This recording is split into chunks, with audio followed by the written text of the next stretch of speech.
नमस्कार, आप देख रहे हैं JK 24/7 न्यूज और मैं हूं आपके साथ पूजा शर्मा। ये बिना किसी देरी के नजर डालते हैं इस वक्त की 100 बड़ी खबरों पर। पश्चिम बंगाल विधानसभा का आज सत्र बुलाया गया। तकरीबन सुबह 11 बजे राज्यपाल जगदीप धनखड़ के अभिभाषण के साथ यह सत्र शुरू हुआ। असम के मुख्यमंत्री पर सस्पेंस अभी तक बरकरार है, जिसके लिए सर्बानंद सोनोवाल और हिमंत बस्व शर्मा को दिल्ली बुलाया गया। सरकार का महत्वाकांक्षी प्रोजेक्ट सेंट्रल विस्टा परियोजना लगातार विवादों में फंसता हुआ दिखाई दे रहा है। दरअसल दिल्ली में इस प्रोजेक्ट पर काम तो जारी है, लेकिन कोरोना काल में इसे रोकने की मांग पर जोर पकड़ रहा है। इस मामले की सुनवाई सुप्रीम कोर्ट में हुई है। याचिकाकर्ता की तरफ से जोर देकर कहा गया है कि समय की गंभीरता को समझते हुए इस परियोजना को अभी के लिए रोक देना चाहिए। यूके के सबसे बड़े विमान उड़ चुका है, जिसके माध्यम से भारत में 3 ऑक्सीजन जनरेटर, 1000 वेंटिलेटर आ रहे हैं। इस मामले को लेकर ब्रिटेन के स्वास्थ्य सचिव ने कहा है कि भारत में कोरोना से स्थिति दिल तोड़ने वाली हो गई है और हम अपने दोस्तों के साथ कंधे से कंधा मिलाकर खड़े हैं। वहीं दूसरी ओर इजराइल से 3 ऑक्सीजन जनरेशन प्लांट और तमाम जरूरी सामान लेकर एक विमान गाजियाबाद के हिंडन एयरवेज पहुंच गया है। देश में कोरोना वायरस का कहर जारी है। फिलहाल अब देश में कोरोना के 4.1 लाख नए केस सामने आए हैं। भारत में पिछले 24 घंटे में 4191 मौतों का आंकड़ा दर्ज किया गया है, जिसके बाद 25 दिन में रोजाना मरने वालों की संख्या 1000 से 4000 हो गई है। दिल्ली में बीते 24 घंटे में कोरोना संक्रमण के 19,832 नए मामले सामने आए हैं, जबकि 341 लोगों की मौत हो गई। वहीं एक दिन में राजधानी में 19,085 मरीज ठीक भी हुए हैं, लेकिन अभी भी दिल्ली में मरीज अस्पताल में बेड ना मिलने और ऑक्सीजन की कमी होने के चलते जूझ रहे हैं। कोरोना के बढ़ते प्रकोप के बीच दिल्ली सरकार ने एक बड़ा फैसला लिया है। दरअसल अब दिल्ली सरकार सभी मीडिया हाउस के ऑफिस में जाकर वैक्सीन लगाएगी। दिल्ली के सीएम अरविंद केजरीवाल ने कहा है कि मीडिया के लिए एक सामूहिक टीकाकरण अभियान चलाया जाएगा, साथ ही इसका सारा खर्चा खुद दिल्ली सरकार उठाएगी। दिल्ली सरकार ने ऑक्सीजन को लेकर और होम आइसोलेट मरीजों को ऑक्सीजन की सप्लाई सुनिश्चित करने के लिए एक ऑनलाइन पोर्टल सेटअप किया गया है। इस ऑनलाइन पोर्टल के माध्यम से दिल्ली में होम आइसोलेशन में रह रहे कोविड-19 मरीज के परिजन अब ऑक्सीजन सिलेंडर के लिए ऑनलाइन सप्लाई कर पाएंगे। कर्नाटक के करवार हावेर में खड़ी INS विक्रमादित्य युद्धपोत में आग लग गई है। समय रहते आग पर काबू पा लिया गया। घटना के बाद नौसेना ने जांच के आदेश दे दिए हैं। इसके साथ ही इस घटना में युद्धपोत पर तैनात सभी सदस्य सुरक्षित हैं। भारत को सब्सिडी के साथ कोरोना वैक्सीन के 19 से 25 करोड़ टीके मिलेंगे। इस बात की जानकारी Global Alliance for Vaccine and Immunization ने दी है। गावी की ओर से बयान जारी कर कहा गया है कि भारत को तकनीकी सहायता और कूलिंग चेन उपकरण के लिए $3 करोड़ की वित्तीय मदद दी जाएगी। कोरोना टीकाकरण के लिए कोविन पोर्टल को अब पहले से ज्यादा सुरक्षित बना दिया गया है। आज से कोविन पोर्टल में एक नया फीचर शुरू कर दिया गया है। सिस्टम में आज से 4 अंकों का OTP वाला नया फीचर जोड़ दिया गया है, ताकि टीकाकरण की स्थिति के बारे में डेटा एंट्री खामियों को कम किया जा सके।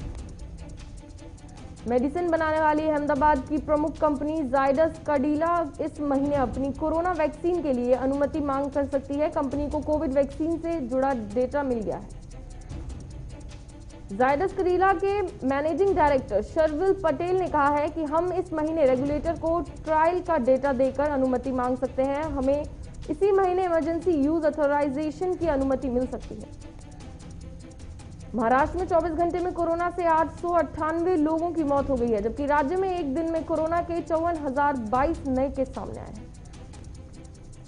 इस दौरान 37,000 से ज्यादा मरीज डिस्चार्ज भी हुए हैं, लेकिन राज्य में कोरोना महामारी के चलते मृतकों की संख्या कम नहीं हो रही है। महाराष्ट्र सरकार ने तीसरे चरण के वैक्सीनेशन में डोज की कमी और वैक्सीनेशन सेंटरों पर भीड़ को देखते हुए एक नया रास्ता निकाला है।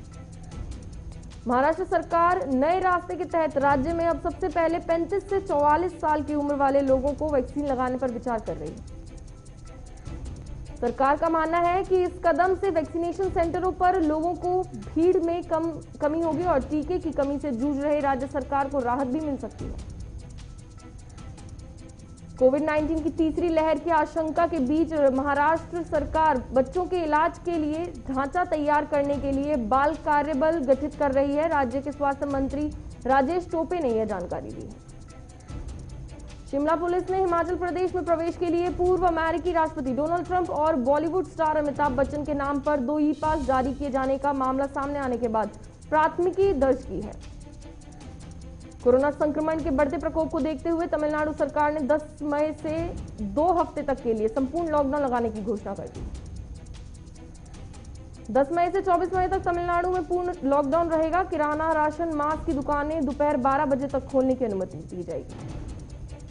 उत्तर प्रदेश में कोरोना संक्रमण के 28,076 नए केस सामने आए हैं, जबकि कोरोना के चलते 372 लोगों की मौत हो गई।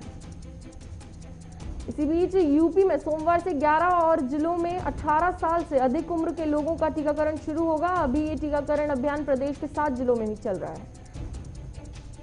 तेलंगाना में कोरोना वैक्सीन की डिलीवरी ड्रोन से की जाएगी। नागरिक उड्डयन मंत्रालय ने इस संबंध में सशर्त मंजूरी दे दी है। केंद्र सरकार की ओर से राज्य को ये छूट 1 साल के लिए या अगले आदेश तक के लिए मान्य है। हालांकि यह प्रयोग दृश्यता सीमा तक ही सीमित रहेगा। ब्रिटेन भेजे जाने वाले कोविशील्ड वैक्सीन की 50 लाख डोज का इस्तेमाल अब भारत में किया जाएगा। ये डोज देश के 21 राज्यों या केंद्र शासित प्रदेशों में 18 से 44 उम्र के लोगों के लिए उपलब्ध कराने का निर्णय लिया गया है। कोरोना से पीड़ित मरीजों में फंगल इन्फेक्शन म्यूकोरमाइसिस पाया जा रहा है और मुख्यतः उन लोगों में यह संक्रमण पाया जा रहा है जो मधुमेह से पीड़ित हैं। यह बात नीति आयोग के सदस्य वीके पॉल ने कही है। उन्होंने कहा है कि स्थिति की निगरानी की जा रही है और म्यूकोरमाइसिस का उपचार उपलब्ध है।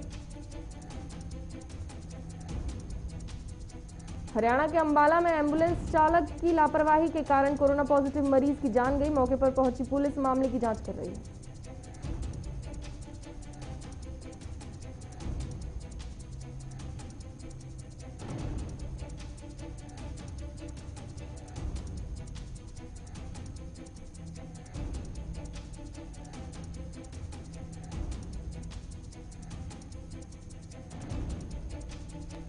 फिलहाल दिल्ली के मुख्यमंत्री अरविंद केजरीवाल लाइव आ रहे हैं। क्या कुछ कह रहे हैं, चलिए उन्हें सुनते हैं। सरकार ने व्यवस्था की है, अरेंजमेंट्स किए हैं, उसको लेके भी लोग बहुत खुश हैं। लगभग 100 स्कूलों के अंदर अभी हम लोगों ने ये व्यवस्था की है और इसको अब हम बढ़ा के 3 गुना करने जा रहे हैं। आने वाले समय के अंदर लगभग 250 से 300 स्कूलों के अंदर हम ये व्यवस्था कर देंगे। आज दिल्ली के अंदर मोटे मोटे तौर पे 1 लाख वैक्सीन डेली लग रहे हैं। 50,000 45 साल से कम उम्र के लोगों को और लगभग 50,000 45 साल से ज़्यादा उम्र के लोगों को। तो मोटे मोटे तौर पे 1 लाख इंजेक्शन दिल्ली में डेली लग रहे हैं। और बहुत सारे लोग दिल्ली के बाहर से आके, फरीदाबाद से, सोनीपत से, गुड़गांव से, गाजियाबाद से, नोएडा से, आसपास के इलाकों से आके लगवा रहे हैं और उन्हें भी दिल्ली के अंदर की व्यवस्था बहुत पसंद आ रही है। लेकिन आज सबसे बड़ी अड़चन हमारे सामने है कि वैक्सीन की बहुत कमी है। अगर हमें वैक्सीन की डोजेज, हमें अगर वैक्सीन पर्याप्त मात्रा में मिल जाए तो जैसे मैंने बार बार बोला है, हम 3 महीने के अंदर पूरी दिल्ली को वैक्सीनेशन करना चाहते हैं। दिल्ली के लोग भी चाहते हैं, दिल्ली सरकार भी चाहती है। अगर हमें पूरी मात्रा के अंदर अगर हमें वैक्सीन मिल जाए तो हम 3 महीने में पूरा कर सकते हैं। 3 महीने में पूरा करने के लिए हमें कितनी वैक्सीन चाहिए? मोटे मोटे तौर पे मैं आपको समझाता हूं। दिल्ली की जनसंख्या 2 करोड़ है। बहुत ही मोटे मोटे तौर पे 1 करोड़ लोग 18 से 45 साल के बीच के हैं। 50 लाख लोग 18 साल से कम उम्र के हैं 50 लाख लोग 45 साल से ज्यादा उम्र के हैं, तो 1 करोड़ 18 साल से ऊपर वाले लगभग 1.5 करोड़ लोग हो गए। 50 लाख लोग 18 साल से कम उम्र के हैं और बाकी 1.5 करोड़ लोग 18 साल से ज्यादा उम्र के हैं। इन 1.5 करोड़ लोगों को 2 करोड़ वैक्सीन लगाने हैं, तो 3 करोड़ वैक्सीन चाहिए। 3 करोड़ में से अभी तक दिल्ली सरकार को टोटल मिला के 40 लाख के करीब वैक्सीन मिले हैं, तो 2 करोड़ 60 लाख वैक्सीन और चाहिए। 3 महीने में 2 करोड़ 60 लाख वैक्सीन चाहिए। लगभग मोटे मोटे तौर पे 85 लाख 80 से 85 लाख वैक्सीन पर मंथ चाहिए अगले 3 महीने के लिए। अगर इतने वैक्सीन हम लोगों को उपलब्ध करा दिए जाएं तो दिल्ली के हर व्यक्ति को 3 महीने के अंदर वैक्सीन करवाया जा सकता है। 80-85 लाख वैक्सीन हर महीने लगाने के लिए डेली 3 लाख वैक्सीन लगाने पड़ेंगे। आज हम 1 लाख वैक्सीन ऑलरेडी लगा रहे हैं 100 स्कूलों में। इसको जैसा मैंने बताया 300 स्कूल करने जा रहे हैं हम लोग, तो हम अपनी capacity 3 lakh vaccine per day बड़े आराम से कर सकते हैं, इसमें कोई दिक्कत नहीं है। अब जब कि हमने व्यवस्था शुरू कर ली है, हमें पता है कि कैसे करनी है और अगले कुछ दिनों में करने जा रहे हैं, तो 3 लाख वैक्सीन पर डे हम लगा सकते हैं, दिल्ली सरकार लगा सकती है। आज की डेट में भी 1 लाख लगा रहे हैं। अगर हमें समुचित 80-85 लाख वैक्सीन पर मंथ मिल जाए तो हम 3 महीने के अंदर पूरी दिल्ली को वैक्सीनेशन कर सकते हैं। यहाँ इससे भी थोड़ी ज़्यादा ही जरूरत पड़ेगी। जैसा मैंने बताया कि पूरे एनसीआर रीजन से, गुड़गांव से, नोएडा से, गाजियाबाद से, फरीदाबाद से, आसपास के सभी इलाकों से लोग वैक्सीन लगवाने के लिए दिल्ली आ रहे हैं। तो जितना मैं कह रहा हूँ इससे थोड़ी ज़्यादा ही जरूरत पड़ेगी, लेकिन कम से कम इतनी ज़रूरत तो हमें पड़ेगी। तो मेरी केंद्र सरकार से निवेदन है कि हमारे को उचित मात्रा में वैक्सीन उपलब्ध करवाए जाएं। पिछले कुछ दिनों से हम अखबारों में भी पढ़ रहे हैं कि प्रधानमंत्री जी के प्रिंसिपल साइंटिफिक एडवाइजर ने चेतावनी दी है, वार्निंग दी है एक तरह से कि 3rd वेव भी आ सकती है। उसके ऊपर सुप्रीम कोर्ट ने भी अपनी चिंता जाहिर की है। लोग भी बड़े चिंतित हैं कि पहली और दूसरी वेव तो इतनी ज़्यादा खतरनाक है कि अगर तीसरी वेव भी इसी तरह की रही तो पता नहीं क्या होगा। तो फिलहाल आपने सुना दिल्ली के सीएम अरविंद केजरीवाल को, जिन्होंने वैक्सीन को लेकर बड़ी बात कही है। दरअसल उन्होंने कहा कि पर्याप्त मात्रा में वैक्सीन नहीं मिल पा रही है और अगर मिल जाती है तो तकरीबन 3 महीने में दिल्ली में वैक्सीनेशन पूर्ण रूप से पूरा किया जाएगा। यानी वैक्सीन की कमी को लेकर सीएम अरविंद केजरीवाल ने करीब 2 करोड़ वैक्सीन की मांग की है केंद्र से, ताकि दिल्ली में सबको वैक्सीन लग पाए। यानी वैक्सीन की प्रक्रिया में इजाफा करने को कहा है दिल्ली के सीएम अरविंद केजरीवाल ने।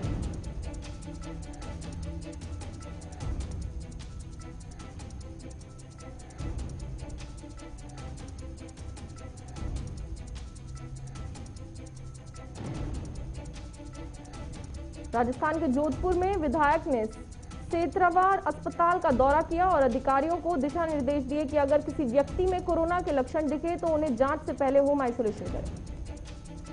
राजस्थान के धौलपुर में राजकीय आयुर्वेदिक चिकित्सालय के डॉक्टर ने अपने ही विभाग के उप निदेशक को गाली गलौज और अश्लील शब्दों का प्रयोग करते हुए जान से मारने की धमकी दी। कर्नाटक के अथनी में कांग्रेस मुखिया ने जल्द से जल्द 200 बेड वाला कोविड सेंटर बनाने के लिए प्रशासन से अपील की। कर्नाटक के बीजापुर में रेमडेसिविर इंजेक्शन कालाबाजारी करने वाले सरकारी अस्पताल के 2 कर्मचारी और 5 लोगों को पुलिस ने गिरफ्तार किया है। कर्नाटक के यादगिरी में जिला इंचार्ज मिनिस्टर ने जिला अस्पताल का दौरा कर मरीजों का जायजा लिया और मरीजों को ऑक्सीजन की सुविधाएं उपलब्ध कराने का आश्वासन दिया। हरियाणा के अंबाला में नागरिक अस्पताल में ऑक्सीजन प्लांट का कार्य शुरू हुआ, जिसकी क्षमता 1000 लीटर पर मिनट होगी। हरियाणा के स्वास्थ्य मंत्री अनिल विज ने कहा कि मरीजों के इलाज में कोई दिक्कत नहीं आने दी जाएगी और हमें केंद्र से पर्याप्त मात्रा में वैक्सीन मिल रही है। राजस्थान के भीलवाड़ा में रेड अलर्ट जन अनुशासन पखवाड़ा को लेकर जिला कलेक्टर के रिलायंस मार्ट को सीज करने पर दुकानदारों ने तहसीलदार को धमकी दी। हरियाणा के पानीपत में अखिल भारतीय महासभा के प्रदेश उपाध्यक्ष और ग्रामीण विकास मोर्चा के अध्यक्ष ने शहर के बीजेपी सांसद विधायक के खिलाफ मुकदमा दर्ज करवाया। बिहार के झांझरापुर में 22 साल के युवक का शव फंदे से लटका मिला। पुलिस ने लाश को कब्जे में लेकर पोस्टमार्टम के लिए भेज दिया है और मामले की जांच कर रही है। पटना में जिला अधिकारी और एसएसपी ने लॉकडाउन को प्रभावी बनाने के लिए शहर का मुआयना किया और बेवजह घूमने वाले लोगों पर पुलिस ने जमकर लाठियां बरसाई। बिहार के सिवान में प्रशासन ने कालाबाजारी की सूचना पर मेडिकल स्टोर्स में छापेमारी की। आपको बता दें कि कोविड को लेकर दवाएं ब्लैक में बेची जा रही थी। हरियाणा के कैथल में स्वास्थ्य विभाग के आउटसोर्सिंग कर्मचारियों ने सर्जन कार्यालय पर जोरदार प्रदर्शन करके नारेबाजी की। कर्मचारियों ने बताया कि 2 महीने से वेतन नहीं मिला, जिसको लेकर प्रदर्शन किया जा रहा है।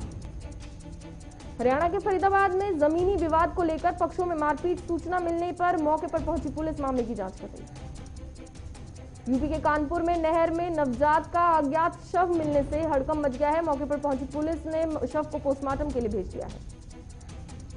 यूपी के कानपुर में भाव्य गैस प्लांट का संचालक लोगों को मजबूरी का फायदा उठाकर ऑक्सीजन सिलेंडर को ब्लैक में बेच रहा है। उत्तराखंड के काशीपुर में राजकीय चिकित्सालय एलडी भट्ट में 25 बेड और 2 कोविड वार्डों का अस्पताल शुरू हो गया है। उत्तराखंड के चमोली में कोरोना की रोकथाम को लेकर नगर पालिका लोगों ने सोशल डिस्टेंसिंग और घर में रहने की अपील की है। उत्तराखंड के मसूरी में कोरोना गाइडलाइंस के पालन को लेकर प्रशासन सख्त हुआ। बाजार में घूमने वाले लोगों का चालान काटा। कर्नाटक के बेंगलुरु में महानगर पालिका कमिश्नर ने मरीजों को लेकर सुविधाएं मुहैया कराने का भरोसा दिया और कहा कि अस्पतालों में मरीजों को किसी भी प्रकार की कोई महसूस ना करे। कर्नाटक के तुमकुर में जिला इंचार्ज मिनिस्टर ने कोरोना मरीजों के आंकड़ों में हेराफेरी होने पर स्वास्थ्य अधिकारियों और जिला अधिकारी को चेतावनी दी और फरार मरीजों को ढूंढने के आदेश दिए। कर्नाटक के बीजापुर में मिनिस्टर ने कोविड सेंटर का लोकार्पण किया और सभी जरूरतमंद गरीब लोगों को चिकित्सा का लाभ उठाने की बात कही। कर्नाटक के चामराजनगर में मार्क्स की ओर से ईद को लेकर गरीबों को अनाज की कीटें बांटी गई। यूपी और सीतापुर में पक्की दीवार गिरने से 2 सगे भाइयों की मौके पर दर्दनाक मौत हो गई। मौके पर पहुंची पुलिस मामले की जांच कर रही है। यूपी के हाथरस में बैटरी बनाने वाली फैक्ट्री में भीषण आग लगी। आपको बता दें कि आग लगने से लाखों का नुकसान हुआ है। मौके पर पहुंची पुलिस और दमकल विभाग की गाड़ियों ने आग को बुझाने की कोशिश की। राजस्थान के भीलवाड़ा में पुलिस ने बिना वजह घूम रहे 8 लोगों को क्वारंटाइन किया। थाना प्रभारी ने कहा कि लोगों को घरों में रोकना पड़ेगा, नहीं तो कोरोना की चेन नहीं टूटेगी।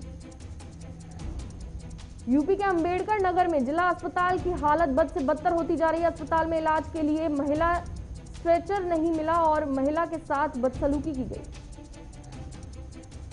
बिहार के पूर्णिया में बाजार बंद के दौरान पुलिस टीम पर उपद्रवियों ने किया हमला। आपको बता दें कि सूचना मिलते ही मौके पर पुलिस पहुंच गई।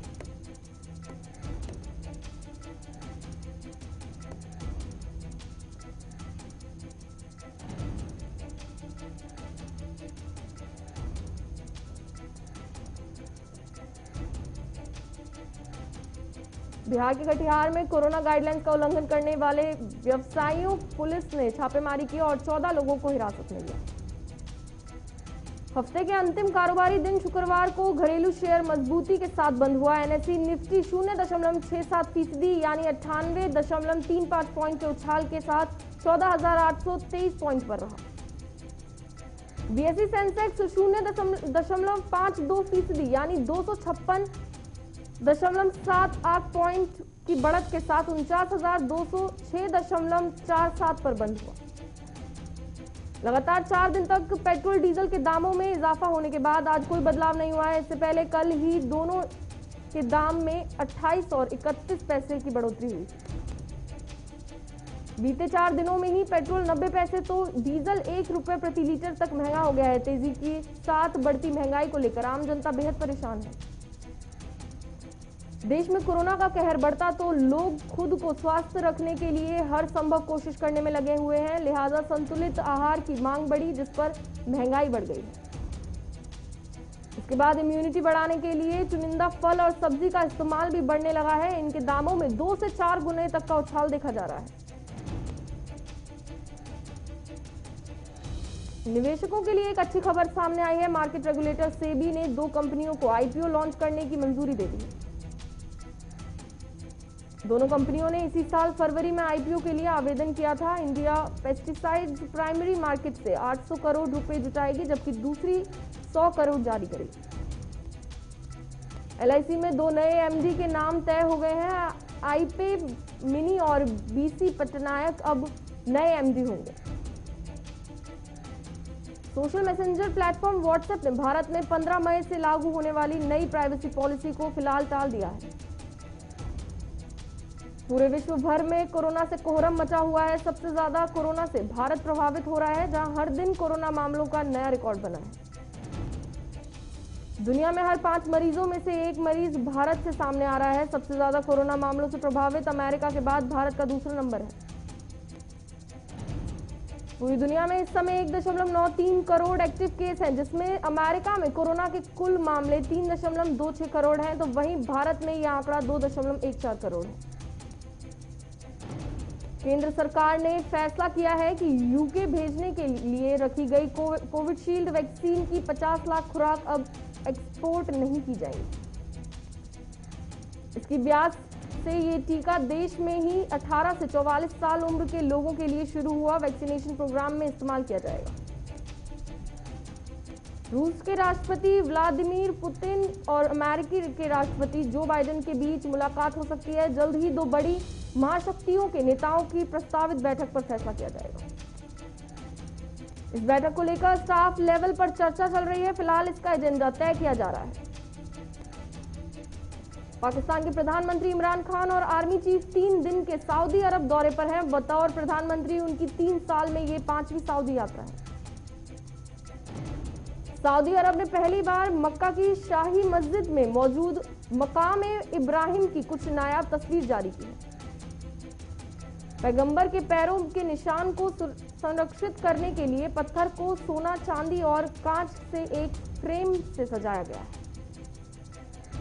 टीम इंडिया के कैप्टन विराट कोहली और उनकी पत्नी बॉलीवुड एक्ट्रेस अनुष्का शर्मा कोविड-19 से जंग में लोगों की मदद के लिए आगे आए। उन्होंने इसके लिए एक फंड रेजिंग कैंपेन की शुरुआत की है। इस कैंपेन के जरिए विराट और अनुष्का क्राउड फंडिंग की मदद से 7 करोड़ रुपए जुटाएंगे। विराट और अनुष्का ने खुद इसमें 2 करोड़ रुपए का दान किया है।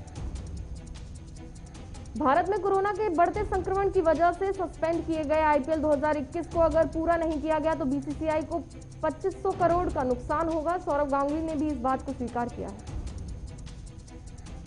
इंग्लैंड दौरे पर जाने वाली भारतीय टीम का ऐलान शुक्रवार को हो गया है। टीम में स्टार ऑलराउंडर हार्दिक पांड्या को जगह नहीं मिली। हार्दिक पांड्या गेंदबाजी करने की स्थिति में नहीं है। उन्होंने इंग्लैंड के खिलाफ वनडे सीरीज के 2 मैचों में बॉलिंग नहीं की थी। इसके बाद उन्होंने IPL 14 में भी गेंद नहीं थामी। बीजेपी सांसद और एक्ट्रेस किरण खेर की तबियत बिगड़ने की खबरें सोशल मीडिया पर काफी ज्यादा वायरल हो रही थी, जिसके बाद किरण के पति और एक्टर अनुपम खेर ने इन अफवाहों पर विराम लगाते हुए तबियत पर अपडेट दी। उन्होंने बताया कि किरण ठीक है और उन्होंने कोरोना वैक्सीन की दूसरी डोज लगवा ली। इसी के साथ अनुपम ने फोटोज भी शेयर की।